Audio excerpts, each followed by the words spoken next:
I'm here to speak to you about thoracic outlet syndrome. So, thoracic outlet syndrome is essentially entrapment of the fibers that run through the thoracic outlet. Now, the thoracic outlet has a couple of different locations that these fibers run through, and the most superior one is between the scalenes, the anterior in the middle, along with the first rib medially, and then it runs posterior into your upper traps and your scapula. Finally, it crosses under through the clavicle and across the coracoid process, which is attached to the pec minor. And the fibers that go through this thoracic outlet consist of the brachial plexus as well as the subclavian artery and vein. And within the brachial plexus, you have the radial nerve, the median nerve, the ulnar nerve, as well as the axillary and musculocutaneous nerve. And this can involve a wide variety of symptoms due to all these different fibers doing different things for the body. Now, nerve entrapment is the most common grouping of symptoms from thoracic outlet syndrome. And this is basically pain in the neck radiating to the arm. And this would be upper plexus syndrome. You have pain that can come from the neck and down the arm of the involved side, which would be lower plexus syndrome. This can lead to weakness in the muscles corresponding from the affected nerve root entrapped in this case of thoracic outlet syndrome. Coldness and edema can occur in the affected hand and or arm, which is known as Raynaud's phenomenon. And one thing you must consider is the 6 Ps. That can happen in a neurovascular situation. And it goes as follows from least severe to most severe. You have pain, paresthesia, pallor, polar, paralysis, and then a diminished pulse. Now to the risk factors. And one that is very key and crucial to this is excessive kyphosis and or rounded shoulders. This makes you much more prone to thoracic outlet syndrome. So kind of think of that thoracic kyphosis, you have your back hunched forward, and then cervical lordosis as well. So also looking up. It's kind of like at an office job, your computer is at an unideal place, and you just have your arms hunched forward, a little bit of scapular protraction, and this can lead to the closing of these outlets within the thoracic outlet. So just kind of think upper cross syndrome in this regard. This goes hand in hand with tight pecs. As you have the rounded shoulders, these anterior chest muscles get tight, especially in the pec minor, because it's not really addressed as much as more superficial muscles such as the pectoralis major.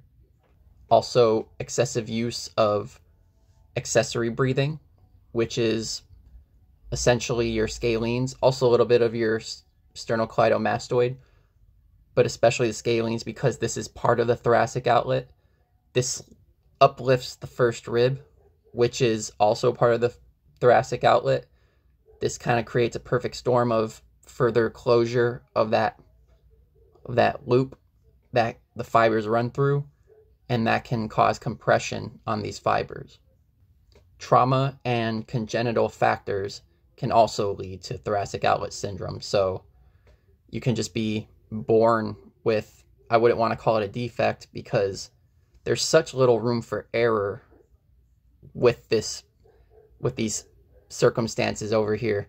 So if your coracoid or your clavicle is just kind of developed a certain way, too much to the left, too much to the right, up or down, that can create, and in relation to your scalenes being a little bigger than average, something like that can lead to thoracic outlet syndrome down the line.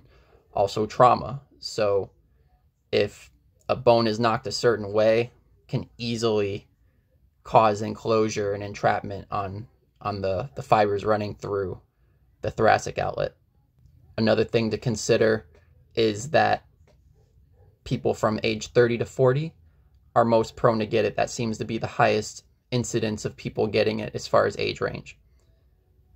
Finally, women. They are 2 to 3 times more likely to develop thoracic outlet syndrome than men. Now to treatment considerations. So first, here's a couple ways we can assess to see if they have thoracic outlet syndrome in the first place.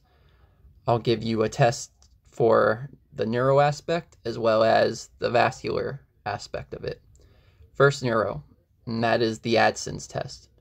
So essentially, what you do is you put the patient, short sitting is fine, you have them slightly abduct, slight extension, supination, and then you have their head kind of laterally flexed towards the potentially affected arm.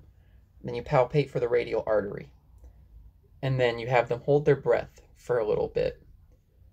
And what you're looking for is manifestation of their symptoms and or a diminished pulse. Finding one or the other can very well implicate thoracic outlet syndrome. Also, the Allen's test. So, what you do here is you have the patient kind of grip and let go repeatedly. Then they eventually hold that grip. I wish I had 3 arms to better demonstrate, but essentially you grab or you kind of compress the radial and the ulnar artery. Again, one hand on each is ideal. And then you have them open up the hand, and then, I don't know if you noticed, my hand get a little bit more red there. That means I probably don't have thoracic outlet syndrome. I just tested for my radial artery. You want to repeat the steps and then let go of the ulnar artery to see if any symptoms manifest. Lack of refill, taking too long to refill, can mean vascular involvement. So now to the actual treatment. So first off, we want to encourage postural re-education. So if they're sitting at that office job, if they have that computer at a height that's kind of making their neck go up at a non-ideal angle, we want to get them to get that better chair, to put that computer at a better height, kind of encourage better ergonomic habits. Also, we want to decrease that kyphosis. Ways to do that is to lengthen the anterior chest muscles, especially the pec minor. That can be through soft tissue mobilization, pin and stretch, or just general soft tissue mobilization, stretching. Also, strengthen the rhomboids, the middle traps. Doing that along with lengthening these muscles by default will bring the shoulders more back and open up the thoracic outlet and the multiple different ways that the fibers run through. Also, we want to do neuroglides. Floss those nerves. Get them kind of back on track. We can do that through medial glides. So we take, again, the whole sideways neck thing. As you put the wrist into extension, you kind of extend the shoulder, the elbow, and side flexion at the same time. That should move the nerve back into the correct place, or do its best to do so. For radial nerve glides, you do the same thing, except you just pronate now. Same thing. I'm trying to show you the flick of the wrist as I laterally tilt my head towards the side. Remember, going away can assess for a nerve entrapment, a way it can assess towards flosses. Also, you want to encourage diaphragmic breathing. So less of the whole accessory breathing forcing the ribs up, and just more relaxed diaphragmic breathing down here, expanding the tummy and then flattening out with your core on exhaling. Last but not least, avoid overhead activities, or at least overhead exercises like with weight resistance, because that can exacerbate the symptoms.